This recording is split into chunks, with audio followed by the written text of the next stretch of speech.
숨겨진 기업부터 다양한 ETF들을 소개해드리는 나숲입니다. 오늘은 성장과 배당이 적절한 조화를 이룬 노후 대비 배당 ETF 포트폴리오를 구성해보는 시간을 갖도록 하겠습니다. 오늘 영상에서는 자산을 성장 자산, 현금 흐름 창출 자산, 방어 자산으로 나눠서 다루게 될 것인데요. 따라서 자산 비율은 자신의 상황에 맞게 조절해보시면 좋을 것 같습니다. 예를 들어 아직 나이가 어려 은퇴까지 많은 시간이 남았고 꾸준히 투자할 여력이 있다면 성장 자산의 비중을 높게 가져갈 수 있겠고, 곧 은퇴하게 되거나 이미 은퇴한 상황이라면 현금 흐름 창출, 보호 자산의 비중을 높게 가져가는 것이 좋을 것입니다. 이런 것들 외에도 투자자마다의 성향과 자산 규모 등에 따라 크게 달라질 수 있겠죠. 그리고 배당 포트폴리오 구성에 있어 ETF 투자가 좋은 이유는 우선 알아서 여러 종목의 분산 투자가 된다는 점이고, 소액으로도 접근이 가능하다는 점입니다. 또한 레버리지 ETF 등을 선택하는 것이 아니라면 시장 평균 내외의 적당한 변동성과 적당한 수익률을 제공받을 수 있고, 주식 외에도 채권, 원자재 등의 다양한 자산군에 접근할 수 있다는 장점이 있습니다. 따라서 개별 종목 투자가 너무 어렵게 느껴지고 스트레스를 너무 많이 받는 상황이라면 개별 종목의 비중은 적게 가져가고 ETF의 비중을 크게 가져가는 것이 지속 가능한 투자라고 말할 수 있을 것입니다. 그럼 이제 본격적으로 노후 대비 배당 ETF 포트폴리오에서 자산의 우상향을 담당할 성장 자산부터 알아보도록 하겠습니다. 성장 자산에서 가장 무난하다고 말할 수 있는 선택은 검증된 지수들을 추종하는 ETF일 것입니다. 검증된 지수라고 한다면 미국의 S&P 500이 있을 것이고, 이를 추종하는 대표적인 ETF는 VOO가 있으며, VOO의 경우 현재 주가가 50만원 이상으로 꽤나 비싼 편입니다. 그렇기에 한 주당 가격이 10만원 정도이고 수수료도 0.01% 더 저렴한 SPLG를 선택하는 것도 나쁘지 않습니다. 미국 대표 기업 500개로 이루어진 S&P 500 지수를 추종하는 비의 최근 10년 연평균 수익률은 13.07%, 최대 하락률은 마이너스 24% 정도였습니다.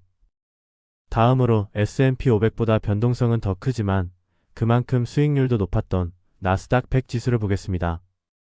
나스닥 100 지수를 추종하는 대표적인 ETF는 QQQ가 있으며, B와 마찬가지로 한 주당 가격이 꽤나 비싸기에 이보다 더 저렴한 QQQM을 선택하는 것도 나쁘지 않습니다. 수수료도 QQQM이 0.05% 더 저렴하죠. 미국 대표 기술 기업 100개로 이루어진 나스닥 100 지수를 추종하는 QQQ의 최근 10년 연평균 수익률은 18.24%로 B에 비해 5%가량 더 높았지만 최대 하락률 역시 마이너스 32.58%로 변동성도 더 컸습니다. 이렇게 QQQ 변동성이 더 크더라도 연평균 수익률에서 5% 정도의 차이가 나는 만큼 성장성을 최대한 챙기고 싶으시다면 QQQ를 선택하는 것이 좋겠죠. 성장 자산의 종류 중에는 검증된 지수들을 추종하는 ETF 외에도 구조적 성장 산업에 투자하는 ETF도 있을 것입니다. 구조적 성장이란 꾸준히 증가하는 수요를 바탕으로 장기적 지속 성장을 나타내고 높은 성장률을 보이는 것을 뜻합니다. 구조적 성장 산업은 투자자 개인의 판단에 따라 조금씩 다르긴 하겠지만, 구조적 성장 산업 중에서는 대표적으로 반도체 산업을 떠올려 볼 수 있겠죠. 반도체 산업에 투자하는 ETF 중 가장 높은 수익률을 보인 종목은 SMH로 미국에 상장된 반도체 기업 상위 25개에 투자합니다. 이러한 SMH의 최근 10년 연평균 수익률을 보면 25.72%로 지난 10년 동안 자산이 10배 증가하였습니다. 하지만 최대 하락률이 40%로 변동성도 매우 큰 모습을 보여주었죠. 그래도 과거 성과에서 보여준 성장성만큼은 정말 엄청난 ETF라고 말할 수 있겠습니다. 성장 자산의 종류 세 번째로는 성장 국가에 투자하는 ETF가 있을 것입니다.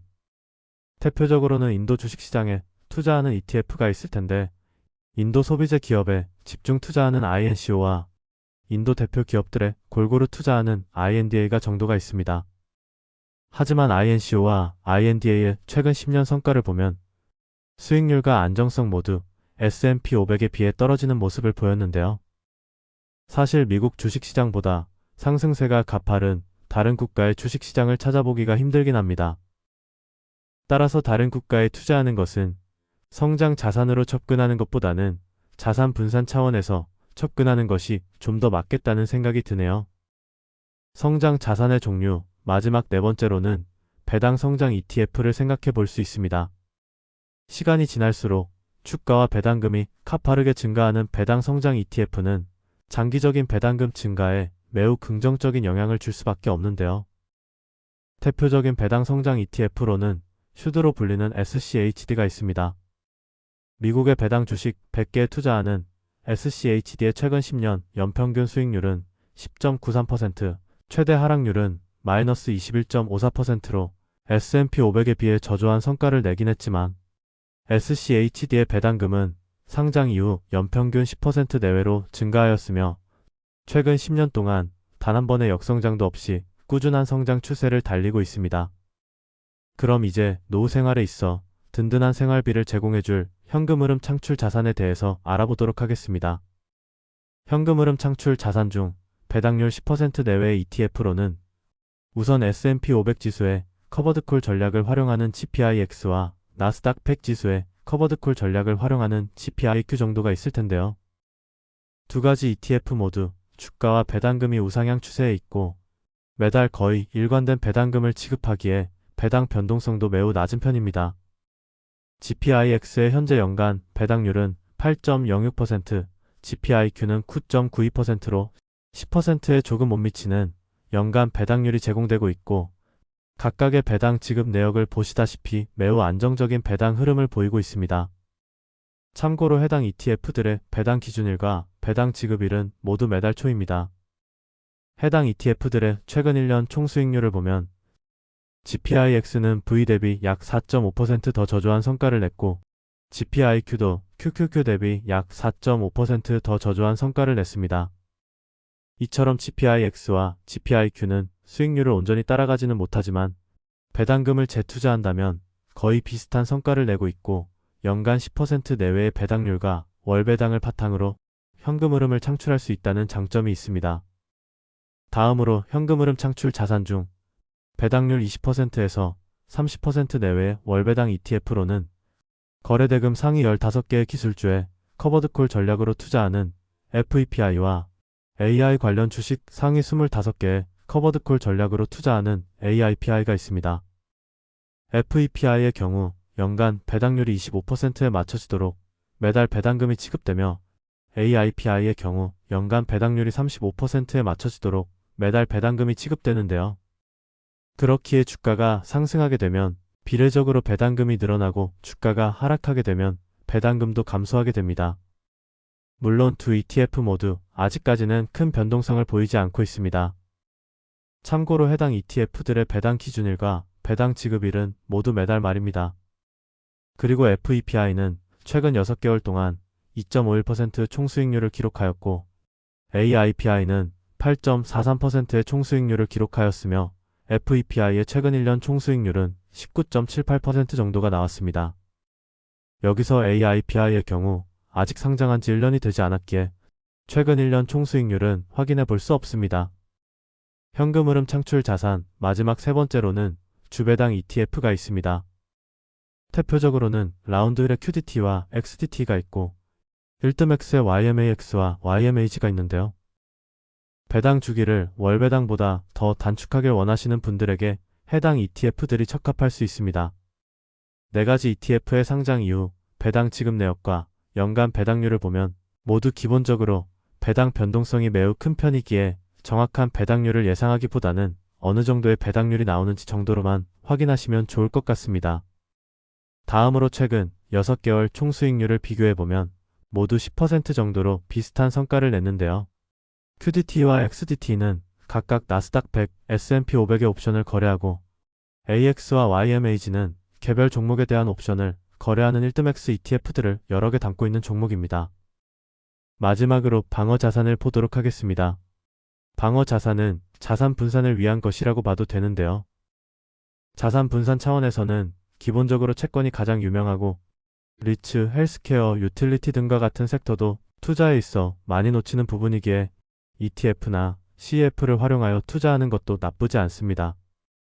참고로 해당 ETF들과 CEF들은 최대한 우수한 성과를 기록한 종목들로만 추려서 준비해봤으며 미국 외 선진국 배당주에 투자하는 LVHI, 미국 외 전세계 주식에 투자하는 VXUS 등도 활용하시는 분들이 꽤 있는 편입니다. 이렇게 오늘은 성장 자산, 현금 흐름 창출 자산, 방어 자산으로 나눠 배당 ETF 포트폴리오를 구성하는데 참고로 볼만한 종목들을 모두 소개드려봤습니다. 자산 비율을 조절하여 노후 대비를 위한 포트폴리오를 구성하시거나 은퇴 이후 포트폴리오를 구성해보시면서 향후 계획을 좀 더 세밀하게 준비해보는 것도 좋을 것 같습니다. 그럼 모두들 성공 투자하시길 바라며 이후 나오는 광고 내용은 한 번씩 확인해보시고 여유가 되신다면 이벤트 참여해주시면 감사하겠습니다. 그럼 유안타증권에서 진행하는 치킨 쿠폰 이벤트 하나를 소개해드리도록 하겠습니다.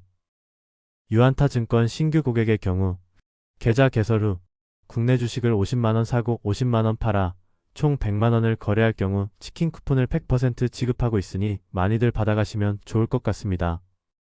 이벤트에 참여하실 분들은 고정 댓글에 있는 신청 링크를 클릭하셔서 해당 화면에 접속 후 화면을 클릭하면 해당 창으로 넘어오실 텐데 여기서는 이름과 연락처를 입력하신 뒤 해당 창으로 넘어오실 텐데 여기서는 이름과 연락처를 입력하고 방문 경로에는 저희 채널명인 나수풀 입력하신 뒤 신청하기 버튼을 누르시면 되겠습니다. 이후에는 문자 및 담당자 안내에 따라 진행하셔서 계좌를 개설하시고 거래 금액 100만원을 채우시게 되면 치킨 쿠폰을 100% 지급받으실 수 있습니다. 그럼 오늘도 감사드리고 행복한 하루 보내시길 바랍니다.